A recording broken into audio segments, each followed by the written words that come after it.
Hello, listeners. Welcome to Shaff Dives You Crazy podcast. Hey, today on Shaff Dives You Crazy, I'm excited to dive deep with someone who spent his life telling ocean stories in the most powerful way possible. Through the lens of a camera, he is an award winning cinematographer and creative media director with over 30 years of experience filming across air, land, and sea. From wild saltwater crocodiles to great white sharks and deep sea wrecks. Former CEO and Senior DOP at Scubazoo in Borneo, he has worked on major productions for Apple TV, BBC, Netflix, Disney Plus, and so on, capturing stories that blend stunning visuals with powerful conservation messages. Now based in Denmark, he continues to travel the world shooting groundbreaking natural history and environmental projects while also consulting and teaching science and communication. Welcome to the podcast, Simon Enderby. Wow. And he is not just a filmmaker, he is an environmental warrior, I would say. Thank you for that. That sounds amazing. I haven't heard someone speak so nicely about me for a long time.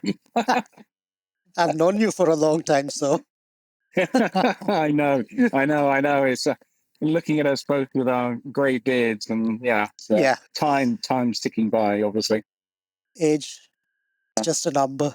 exactly. Yeah, still got lots more to accomplish. That's for sure. Yeah, same here. So I'm going to ask you a question, yeah? Fire away. So what was the original mission when you joined Scubazoo? Oh gosh, wow, that's going back some years now. Actually, coming up to what is it now? We're 2025. I joined in 1998, I believe, in May 1st, if I remember. It was just after my birthday. After meeting my business partner over a few rowdy drinks in a local bar after I'd finished one of my research projects on turtles. Scubazoo. Back at that time, there was only the three of us, and I was, asked over copious amounts of beers if I wanted to go back out to a location that I knew very well through my marine biology research, and that was Pulau Layang, or Swallows Reef in the South China Sea, which is owned by Malaysia or claimed by Malaysia. And I'd spent two summers there carrying out marine research in association with one of the Malaysian universities, looking at all the coral species, fish species, all marine mammals, everything. So I knew the atoll like the back of my hand. But then I came across over the beers that they needed an underwater cinematographer to go out there and start filming tourists on their dives and to make memorable videos, as it was back then, back on VHS, and to sell those memories to the guests and make a good business out of it. That's how we met as well. I think you guys were based on Four Seasons. That's right. Doing the same thing. That's right. Yeah, year 2000, we came out actually to open up a film studio on board Four Seasons Explorer when it first launched. So I came out there and set up the studio and started training up staff and looking into the protocol on how it would work and so on and so forth. So yeah, that was the first time out there. And what a boat to start on. It really was amazing, an amazing experience. Well, it's still one of my favorite boats actually. And incredible introduction to the Maldives, that's for sure. What was the first major breakthrough for Scubazoo to get into the mainstream media like film and documentary? Well, actually, just I think only about a month or so after I started filming, with no official training. Actually, I did ask my partner then, Jason Isley, if he was going to show me and train me on how to do this underwater filming, and that consisted of going on one dive where he promptly swam off and And so I then swam around for one dive with the camera, an old light and motion Stingray housing with a Digi High 8. I mean, yeah, it was a High 8 camera back then. And yeah, so I didn't see him until we got back on the boat, 45 minutes later. And we looked through the footage. He said, "Oh, that looks all right. Okay, well, great. You'll start tomorrow because I'm taking the first morning flight out." And that was it. But a month, I think a month or maybe a couple of months later, actually, we had a gig filming BBC Really Wild show. And their presenter, Nick Baker, on one of his first trips to Superdan. And so Jason and I filmed him around Barracuda Point and South Point, all that sort of stuff. And so that first, I think, was our first shoot for the BBC. It continues to this day, all the way up to it. We over the years, we did pretty much all the underwater filming for children's BBC. So from a Really Wild show through to Nick Baker's Weird Creatures, the Deadly 60, Naomi's Nightmares of Nature, a lot. And so obviously we did something right that first project because they kept on coming back, which is nice. It was very good. One of those shows must have been the one that you must have thought like, wow, this is really happening. Yeah, it was great. We had a lot of fun, and back then, obviously, we were young, and we enjoyed the diving and the filming. We had a lot of fun doing it, but we also took it very seriously. We knew how important it was for us, but it was also important to us to actually gain these great images that would that could actually hold up on BBC and then help the presenters tell the story of coral reefs and obviously about their fragility and their importance and the need for their conservation. And that's what we did through all those years after that. Pretty much all the shows that we worked on weren't just pure entertainment's sake. They were for bringing across the message of how important oceans are, how important sharks are. Obviously, sharks are a massive thing in our lives, just as they have been for you. And it's always been with a message that all of these animals are worth place on this earth. They all have a role, and they're all important, and we really need to look after.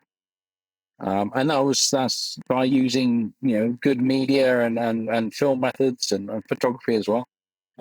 We've managed to do that, and I feel very proud of and appreciative of being given that option. Scubazoo doesn't only do underwater, right? Mostly underwater and overwater as well. Yes, well, that's right. I mean, we were very much specialized in underwater, and we would do underwater filming, not just around Malaysia, but all over the world for BBC and our other clients as well. But over the years, of course, as things evolve, we've also taken the cameras up into the rainforests and mangroves and up the mountain. Of course, with the evolution of drones, it's over 20 years since I built my first drone and started filming with it. So obviously we covered everything under the waves, above the waves, and into the sky. But that was just, I would say, maybe only 50% of what we did at the Scubazoo. We also production managed and location managed a lot of the large international shoots that would come into Malaysia, as well as the Philippines and Indonesia as well. We would handle a lot of these big shoots coming in from the BBC or Nat Geo or Animal Planet, and make sure that they were in the right place at the right time with the right animal, and that was also a big deal for us. Wow, that's interesting. What's one underwater shoot that totally changed how you see the ocean?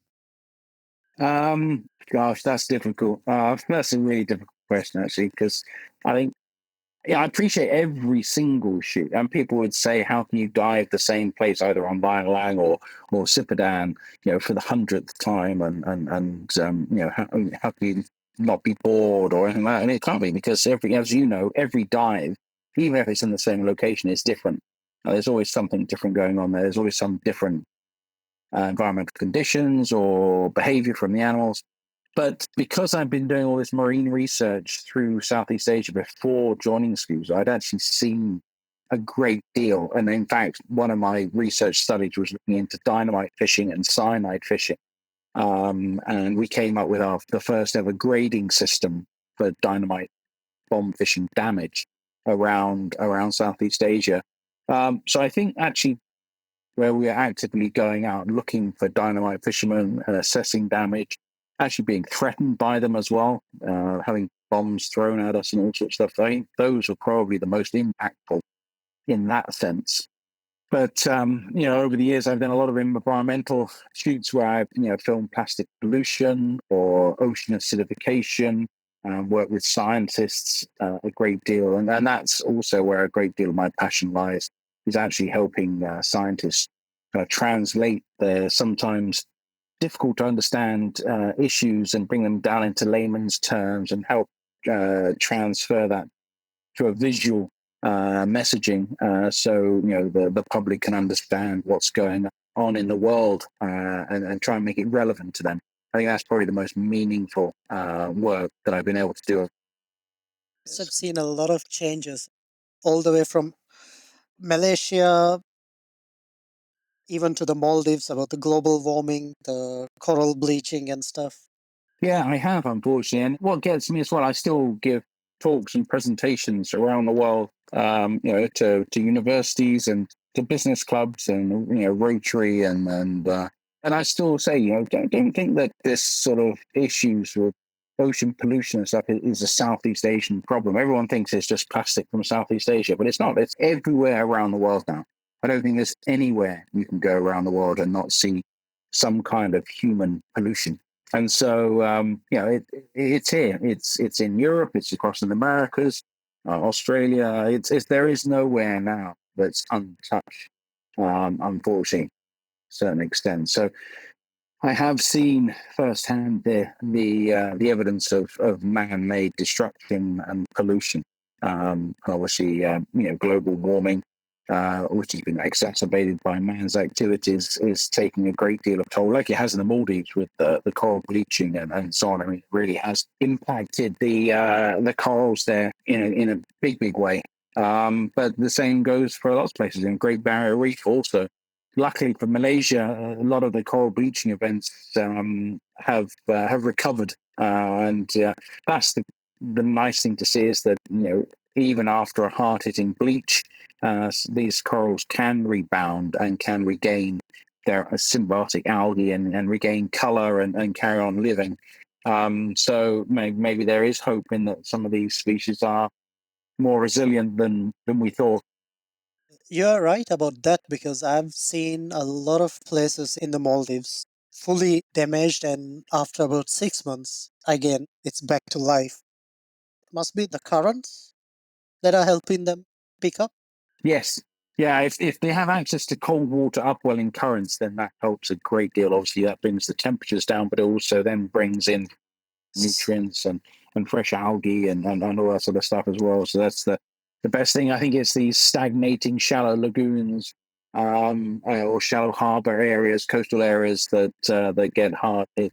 So it's just when you lack the current flow to bring in fresh seawater, that's where you see the greatest damage. I was diving in Sulawesi a couple of years ago, 2023 actually, and it was sad to see the amount of destruction just from dynamite fishing, just on the reef. Completely Yeah. destroyed. Yeah, I mean It's like that flattened. exactly. And that's a hard thing to come back from because it takes away the structure of the reef. Yeah, a coral bleaching event itself at least leaves some structure behind, but with bomb fishing, it disintegrates the reef and leaves rubble behind. Which, of course, if it was allowed to stabilize, then corals can regrow on top, or the sponges and everything to start off with, the kind of coralline algae can kind of cement it all together. But where you have sort of dynamic zones with wave action and so on and so forth going on, that rubble will always be moving and prevent things regrowing. And the same with high areas with, on the Cipadan Island, where you've got a lot of marine animals, a lot of turtles, a lot of hawksbill turtles, which will rummage through coral rubble for the sponges and the soft corals and things. That also doesn't allow fresh corals to grow, to solidify and stabilize the reef as well once it's damaged. So those areas take a lot longer to It's a come good back, I thing think. that they don't have dynamite fishing in the Maldives. Otherwise, I think the whole reef system would have been damaged by now. Yeah, yeah, exactly. Especially, combine that with the coral bleaching as well, then that would be, a significant issue there. So yeah, I mean, yeah. So I think the existence of bomb fishing, and to a lesser extent the cyanide fishing, um, has been the worst things that I've seen. I mean, obviously, I've seen overfishing. I've seen the effects of shark finning operations as well, which are incredibly upsetting to see. And you hear stories, huge fleets of foreign fishing vessels, surrounding nations these days are just outside their economic zone. They're catching anything that crosses the border. And of course, if you have a marine park, these animals don't know the boundaries of a marine park. They as soon as they step out of it, then they're fair game for these waiting fleets of fishermen, which is terrible and so short-sighted. It's really sad to see what's happening with the shark finning because Maldives, as you know, since Mm. 2009, it's been a protected species. I mean, shark fishing, exporting, everything is banned, but on and off, you see the customs seize crates of shark fins being exported, and sometimes it's like in tons. Completely unnecessary. And you think, after 20 years of working on shows which have denounced shark finning and shark fin soup, you think it would be something that would be going out of fashion, but unfortunately not. It's still ongoing. I mean, the same could be said for the dolphin hunting, in Taiji in Japan. You think after the fantastic documentary Yeah. of The Cove and everybody else's work since then, like Dolphin Project and Sea Shepherd and so on and so forth, you think that would just sort of gone out of fashion, out of date, but no, that still goes on. And unfortunately, that was my first ever introduction to Japan. I mean, I'd always wanted to go to Japan and film, but the first thing I had to do was go and film the Taiji dolphin hunt with a BBC presenter, and it was very bittersweet because I'd waited so many years to go to Japan, but that was my first project, and very upsetting. First time I've ever been pulled in by the secret police and questioned as well, which was interesting in itself. Asking us to sign confessions and stuff, and I was like, no, I don't think I need to. Thank you very much. And so luckily we carried on, nothing happened, but we had secret police following us the entire Yeah, I time. saw a Cove documentary as well. They had to run off sometimes because of the police. Yeah, yeah, they're on it. They were on you from no matter what time you left in the morning, 3 in the morning or something, you leave to go out to the lookout site or something, you still had little unmarked cars following along behind you. But yeah, so I mean, obviously they know that something is not quite right. But anyway, my point is, it still Yep. happens to this day. You have these great documentaries that go out, and you think they're going to change the world and change people's perception, and yet they don't quite do it.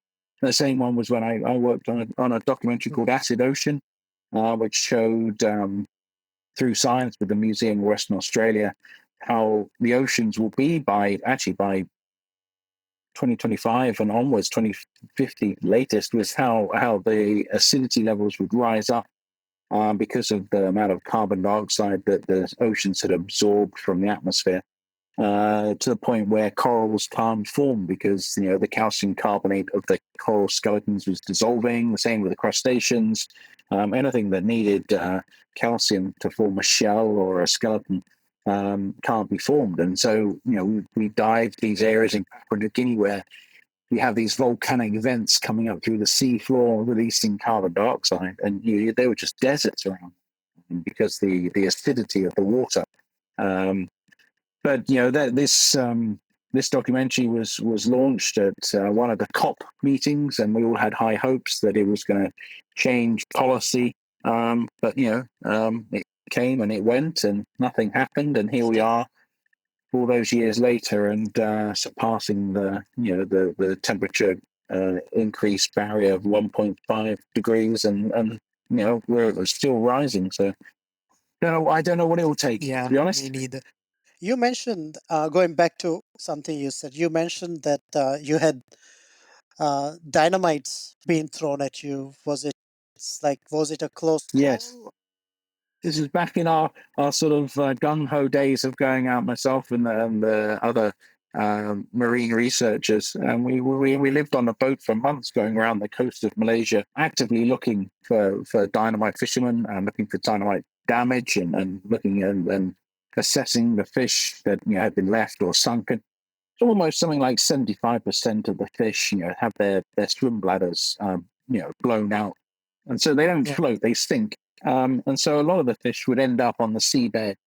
And so a lot of these operations, they would have hooker divers that would go down sometimes, but the most would have little flotillas of boats with nets just to scoop them up from the surface. So incredibly wasteful method as well.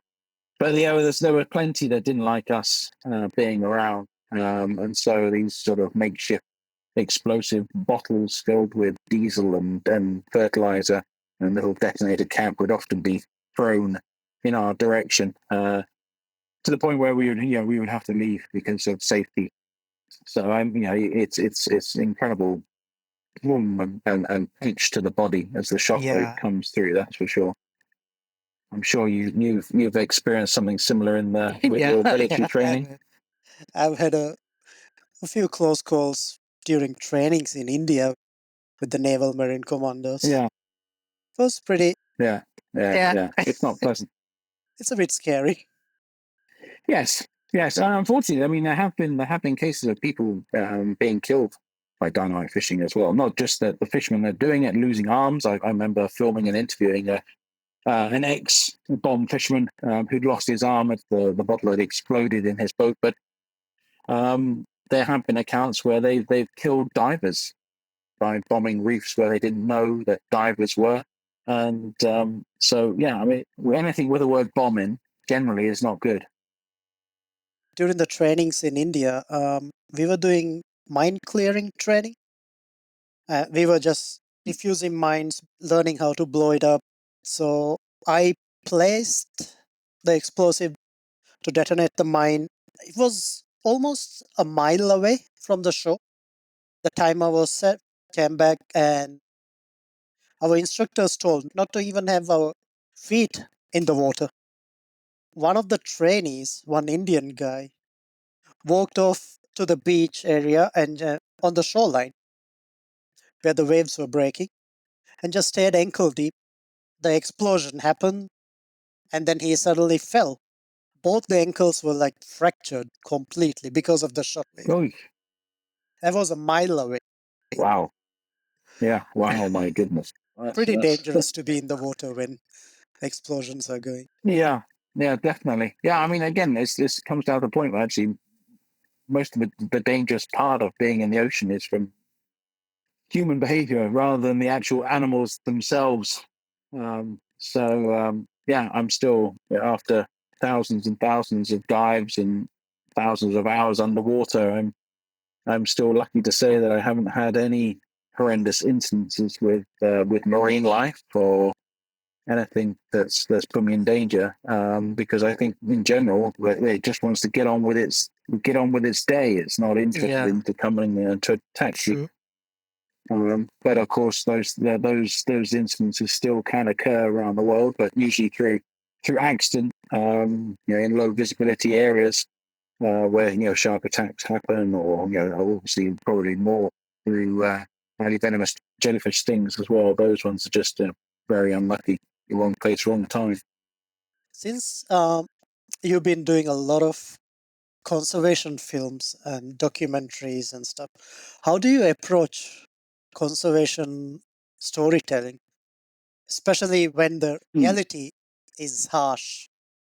Yeah, it's interesting. It's one of the talks that I give now. Actually, is conservation through environmental media, and actually the evolution of it. And obviously, it all started back in the day with Jacques Cousteau and David Attenborough when they first brought these first visuals to the TV as it was sort of breaking onto the screens. And back then, it was all about just bringing back beautiful images of this amazing wildlife, whether it was in the rainforest or on a coral reef, and just educating people. on what these animals were and how amazing they were and how beautiful they were. And that was it. That was all the messaging that they wanted to give. Make them fall in love with things so they can care about it. And then over the years, then obviously it's to tell the issues that these animals are facing, and obviously through human interaction, whether it's poaching or pollution or so on and so forth. And so people started doing these environmental documentaries, like I said, I think the Cove or Acid Ocean or Blackfish and stuff. And they're very hard hitting. They're laying it all out there. The whole purpose is to shock people into action. And of course, it got to a point where people have seen that too much, and it's all overwhelming for them. And what could they do? It's such a big problem. Not only they themselves can't do it, and it was all kind of labeled as doom and gloom TV. So then we had to kind of change from that aspect, and again, sort of dialing it back. And it got to a point where actually we were told you can't put any environmental messaging into a documentary or something, because people just turn off the TV or something. They were fed up with it. You found other ways of bringing the messaging across, obviously by showing the animals, showing the problems they face, show what would happen if nothing is done, but then start including the science and the scientists who are actually saving whether the ecosystem or saving a specific animal, and showing the hope and the way out, and trying to explain to people what they can do themselves to help alleviate the issues and stuff. And then you get into a realm where you have all these amazing sort of wildlife documentaries coming out, and David Attenborough. All the years, everyone tunes in and loves David Attenborough, but all the people that watch those programs are already converted to looking after the environment. They don't want to pollute, they want to recycle and all that sort of stuff. So it then became this period of preaching to the choir. We're already talking to an audience that is educated, is already well versed in the human actions and the downfall of some of these environments and that. But there's millions and millions and millions of people out there who don't actually watch natural history TV. And you think everybody does these days, but actually not. There's a lot that doesn't. And that's why you then have all this sort of this groundswell of documentaries with high-profile celebrities, and Hollywood actors and things coming out, because they may themselves not have any background in the environment or in biology or animal behavior, but you just take someone like Will Smith, who has I don't know, 20 million, 100 million, 200 million Instagram followers and social media followers. As soon as he's on a TV talking about the coral reefs and stuff, then you've got a whole new audience that wouldn't generally watch a natural history program now tuning in because it's Will Smith or Chris Hemsworth or Oprah Winfrey is narrating. So that's what we're seeing now. So there's this incredible evolution on how to go about wildlife filmmaking. And it has been incredibly interesting over the years to be involved in that. And you just hope that we're getting it right, and it is making a difference, and we are reaching a wider audience. You did the shoot with Will Smith, right, in the Maldives at Honeyfurrow Bay, right? I filmed him on the Great Barrier Reef at Heron Island with the 36,000 green turtles that are there nesting. Incredible location, amazing place. And that was on Welcome to Earth, which is on Disney Plus. And that was all about the sense of smell, how basically these turtles, they go up there to nest, and not all of them survive. I mean, 36,000, I think it's the largest rookery of green turtles in the world. And obviously some get stranded, or some are too tired and exhausted and die. And so you do have these natural carcasses on the beach and around on the coral reefs, and that brings in tiger sharks from hundreds of kilometers away, the scent going out through the water. One aspect of what we were filming there, so filming the turtles coming up and then filming the tiger sharks coming in. In fact, we were catching, or the researchers were catching tiger sharks and tagging them to see their migratory routes and things. So another fantastic project of being in water with tiger sharks. I mean, there's some big tigers around. Like Tiger Beach in Bahamas, been there many many times, and some very big tiger sharks out there, along with great hammerheads and lemon sharks and swords as well. Yeah, now outside the Hulumale, the artificial island next to the airport, Yeah, just off that, there's a lot of sharks. You get spinners, tigers, bulls, lemons, great hammerheads, guitar sharks. that's incredible. You can Yeah, see that on one single dive. All of them. that's an amazing thing. I'd love to. Aha, you're gonna join me for the Across Maldives, right? So Yeah, I'd love to. I so would we can do love that. to. Yeah, I know. I'd love to see that. Yeah, yeah. Guitar Shark. Is one of the ones that I haven't seen that much. I would They are love to see beautiful. Guitar Sharks. Yeah. And Bowhead Shark. I've only seen once in captivity after it was brought up Wow. by trawler Okay. fishermen, and I managed to dive with that. But that's a beautiful Yeah. prehistoric And it's shark. beautiful. But also talking of sharks, friends of mine who run an operation out in Bali. Yeah, also I had saw a the great video. white. That was, incredible, absolutely incredible. What a sighting! But to see that these great sharks now are sort of pushing their limits, and I guess that's through changing currents and changing, oceanic Yeah. movement. And from the video, you Um, could see it. She was so relaxed. She was so calm. Yeah, oh, yeah. A lot of the times they are. That's the thing. So I've done a lot of diving with great whites, a lot in Guadalupe in Mexico, where you have fantastic visibility. And I remember a dive there outside of cages with 6 great whites circling around myself and the presenter as we free dive. And it was the 16-foot female that held the behavior of all the other individuals in the water because she was the biggest, she was calm. And we knew by reading her body language, if she was calm and we were calm with her, she would control the behavior of the other individuals who are smaller, younger. And generally, those are the ones that are usually more feisty and more opportunistic. But we followed her cues and her behavior, and the shoot went fantastically well. And that was the whole point, to show that we could be in the water with this incredible, beautiful animal, which everyone thinks is a man killer, but is not. And we were without a cage, and everything was fine. And that was even with tuna, I think a tuna head with blood, everything just above us in the water. So she was eating, but she just had no interest in us, and it was her behavior that then controlled the other 5 individuals in the water at the same time. Wow. Yeah, it's just the media and just some people who are making what is that, portraying it as a Of danger. course. I mean, because it sells, doesn't it? And there is always the adrenaline part of it. I remember being out on one shoot actually on a liveaboard where it actually had some Wall Street investment bankers had come along on their annual adrenaline junkie holiday. They'd been skydiving one place, cliff jumping another, and now this year they were coming out to go with the great whites, and and they were revving themselves up of how dangerous all this was going to be and stuff. And that was the first day of being out there. And by the second or third, they're like, oh, actually, no, these animals are really cool, aren't they? They're really calm and they're really pleasant. And of course, they can rip a tuna underwater. They're beautiful and graceful. And it was like, yeah, exactly. And that's what we need to get across to people. They're not these sort of mindless killing machines that Discovery Shark Week likes to put out most of the time. Like a lion taking down a gazelle in the savannah.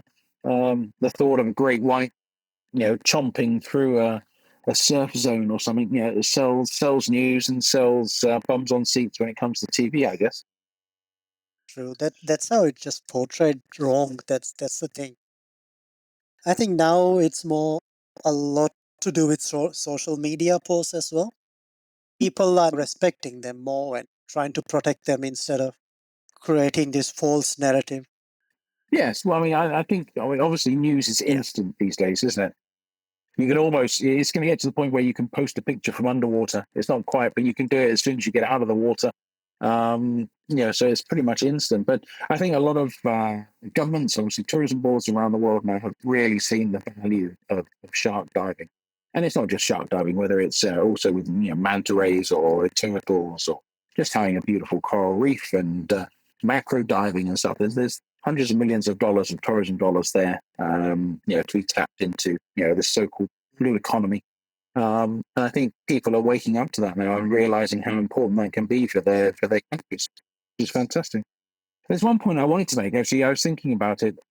After over 30 odd years of diving and filming, and especially with sharks, and with all of the main, everyone sort of inverted commas, man-eater sharks or most dangerous sharks, I've dived with them all, and I've never dived once with a shark suit, and I've dived outside of cages with all of them, and I've never had an issue.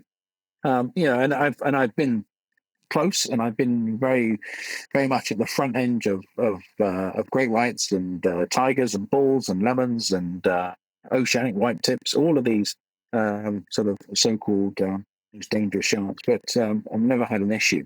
And the only time I've ever worn a shark suit was for Humboldt squid in the Sea of Cortez because in of Mexico, night and they bite, right? because well, night and everything, and the fact is they have there is no behavior there you can see.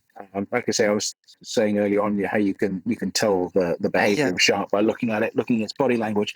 With a 9-foot Humboldt squid, there is none. That they are either eating or not eating, and that's it. And I've been filming them multiple times, and where film on one squid, and suddenly a bigger squid comes out of the darkness, pitch black darkness, and will just grab the squid that's in front of you and start eating it. Whilst it was trying to eat something else. And it's just a dog world out there, or squid world. But yeah, there have been plenty of accounts of fishermen being taken down into the depths and stuff. So Is that the most tense moments you have during an underwater shoot with the Humboldt squid? Humboldt squids, yeah, they always seem to be, but now it's also because it's Mexico. It's 40 degrees. You're wearing a 20-kilo chainmail suit.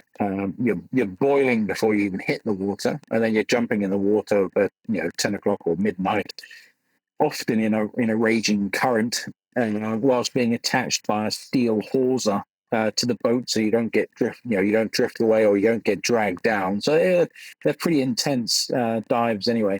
I've been on some deep water wreck dives, which have been quite intense. Saltwater crocodiles, that tends to get my attention pretty sharpish. I've done 2 or 3 dives with saltwater crocodiles, and that requires you to keep a clear head.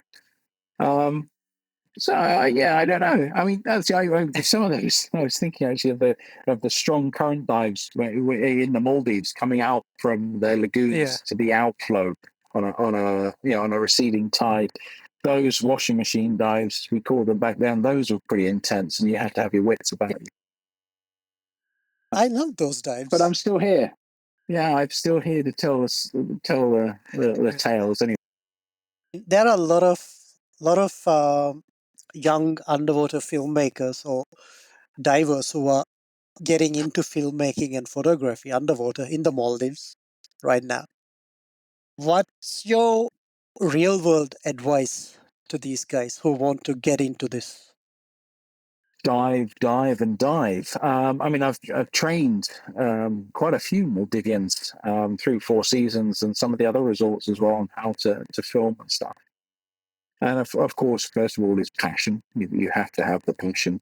It takes hard work and dedication. Obviously, you need to be a very decent diver to begin with. I think it's as we've all seen, you take a few courses, you get your open water, and then you go down with any cheap camera, and the divers forget they're diving and are focused on the camera, so they're crashing on a coral reef, or they're bumping into animals, or they're running out of air because they're not keeping an eye, or they lose their buddies and all that sort of stuff.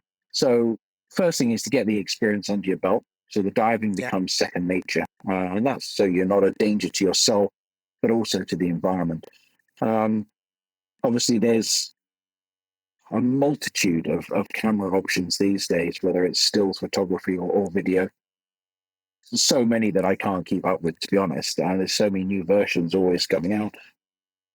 But always, I would just say you always stay within your budget when you come to buy something. Look, there's always loads of great reviews out there as well. But you can achieve incredible shots, either photos or video, with the cheapest of cameras. If you follow the basic rules of keeping steady and using the correct amount of light, whether it's ambient light or whether you're using strobes and torches. But first of all, if you respect the environment and respect the animals that you're trying to film and photograph, you'll often end up with a way better image at the end of the day. You start chasing around after things, all you're going to see is the tail end of a fish or the tail end of a turtle, and you're not going to get any behavior at all. But if you're calm and collected and keep your distance and respect them, you'll open up a whole plethora of opportunities to film behavior and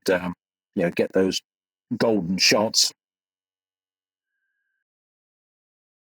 I've had some really bad days during my dives in the Maldives 2 years ago, because I was there just to take photos of sharks at this outside of Fulumale. And the dive guides I had were so bad that every time I try to take a shot, they come towards the shark and chase them off, just trying to show me the shark, and literally they are chasing it off. I know. We've all been on those dives where, either a school of hammerheads come in or, a lone tiger shark or thresher shark or something, and then somebody else is hammering away as fast as possible to get to them, and then that's it. Everything's over in 5 seconds. But actually, if you hold back and you wait and let the shark approach and let the shark decide, you often, get incredible encounters. I remember back in the day when we started doing all the thresher shark filming in the Monad Shoals in the Philippines. And everyone said, "Oh, you'll only get close to it if you're on a rebreather and all that sort of stuff." And no, we'd sit, we'd wait at the cleaning stations, and if you're calm and your body language was calm as well, we'd have thresher sharks, swimming over the top of our heads and things, or going around the cleaning station for 5-10 minutes. I'm not saying that rebreathers aren't any good. You can get some incredible encounters with rebreathers as well, but I was just saying, just by being calm on normal open circuit scuba, you can still great shots. So that's it. My advice would be just to stay calm and collected, be respectful, use the tools that you have in the most sensible ways. Always think about composition of your shot. I think a lot of people get too excited and just start snapping away. And that might be the result of people these days growing up in a digital environment, whereas we were constricted by 36 shots, Fuji color roll or Kodachrome or whatever it was, Kodachrome 64 back in the day, or even a Digi High 8 tape or in the batteries that didn't last long. So you were much more selective on what you filmed in photograph. These days, of course, you can just hit it on rapid fire and take 100 digital shots in a few minutes. But I think being a bit more calm and collected and really going for that shot that you have in your mind and making sure composition is correct is more satisfying. And that's something that anybody who's wanting to take up filming or photography should. And now I see a lot of videos shot with this Insta360 cams. The shots are good. Some of them are good. Some are, I would say, not so good.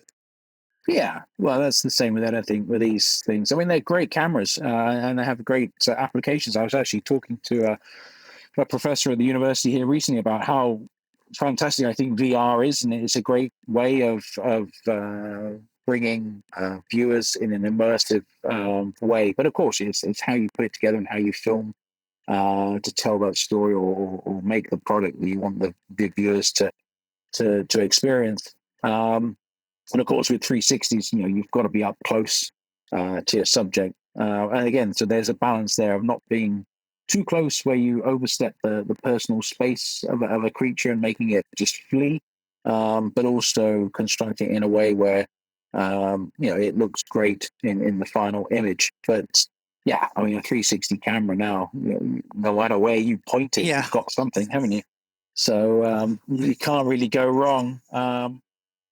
So you'll see it. You'll see a lot of those out. But in general, I think VR is a very interesting way to go, and these 360 cameras are fantastic. You've spent almost, what, 2 decades, 3 decades diving the ocean? Yes, yeah. My last dive was here in Denmark, diving in the fjord here. We just had a sea otter, actually the first sea otter the town had seen for many years, because they'd had their own issues with pollution and stuff. But a sea otter came up and was fishing on flounders just in front of us at the beginning, which was fantastic. So yeah, it's something that's very much in my blood. If the ocean speaks back to you, what do you think it would say? Ooh. You know what? I think the ocean, I mean, I like to say the ocean is so big and we are so insignificant that it wouldn't give us a minute's thought. However, we have unfortunately created so much damage in such a short space of time, especially to the coastal regions, obviously where the greatest populations are.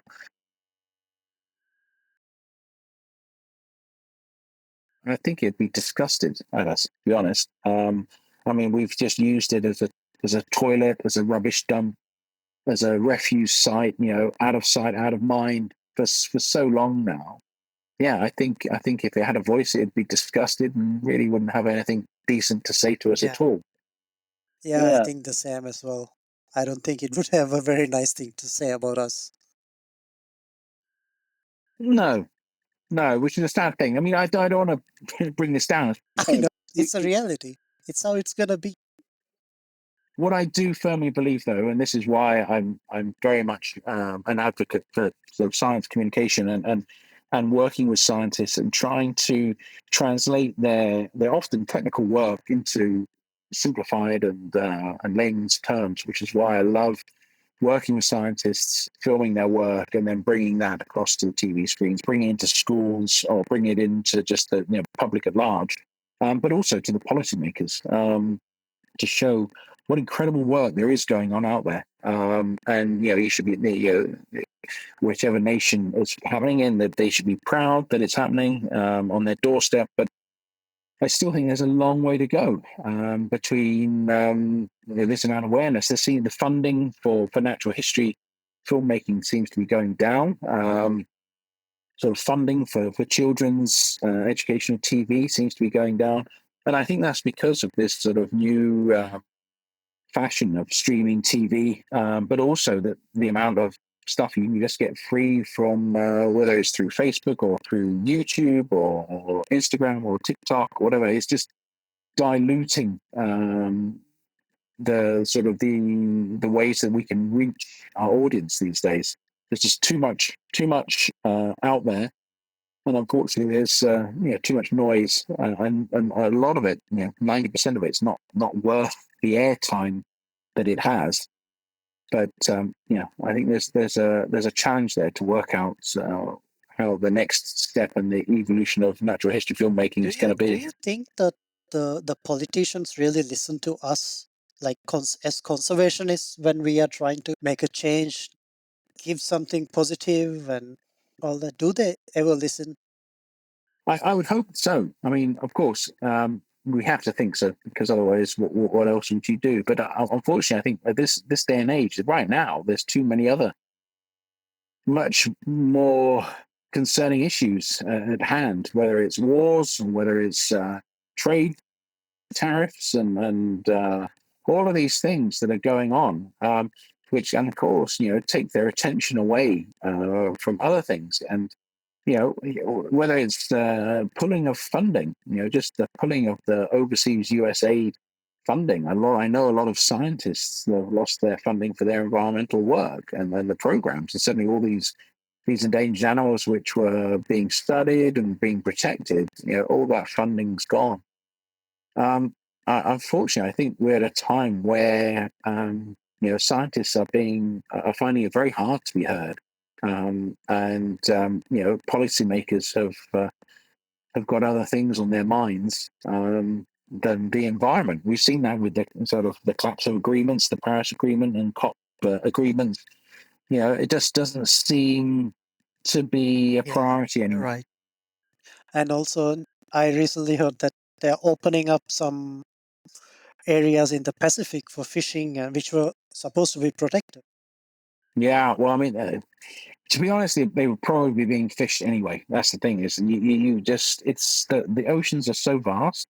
Like I say, you have these fishing fleets of hundreds and hundreds of vessels out there, and it is so vast. They just can't be monitored, or even if they can be monitored, who can police it? Who's going to send a boat out there? There's only so many sea shepherd boats in the world that can go around, and you've seen the sort of the trouble they get themselves into. So yeah, I mean, again, I think it's too costly to police the vast open oceans, and so who knows what goes on out there. Yeah. What's the legacy you hope Scubazoo leaves behind for our children and our children's children and so on? Well, I mean, Scubazoo is obviously still going on. I'm not there anymore. Jason Isley is still there, taking the charge and doing well, and still producing some great stuff. I'm hoping that through my work over the years, I've helped shape and inform young minds, but also adults and policymakers. I hope to feel that I have made some kind of impact along the way. I haven't finished yet. God, it sounds like it's my eulogy or something. I haven't finished yet. Like I say, I'm working with the university here on some projects as well. Try and bring more, because there's some incredible work that's going on here. There's a marine research center about 15 minutes from where I live, who do incredible stuff with killer whales and harbor porpoises and seals, as well as jellyfish, actually, because that'll be the next big issue that we have in our oceans, I feel. So there's a lot of incredible research that's going on just here, but again, not a lot of people know about it. And so we aim to try and do something about that as well. So yeah, I think hopefully over the years we've all managed to bring some incredible shots to the screens, and we've helped make people love the environment a little bit more and respect it, and hopefully go on to work themselves into protecting it. Talking of Jason, I'll be getting him on one of the episodes, hopefully in a couple of months. Once he's Excellent. free from his busy schedule. Yeah. Simon, I'm gonna ask There you you go. 3 questions. Yeah, you gotta answer very short, maybe 1 word or just 2, maximum 3. Favorite dive site? Ooh. Mexico, part of the San Benedicto Islands, Roca Partida. Incredible, amazing, jaw-dropping location.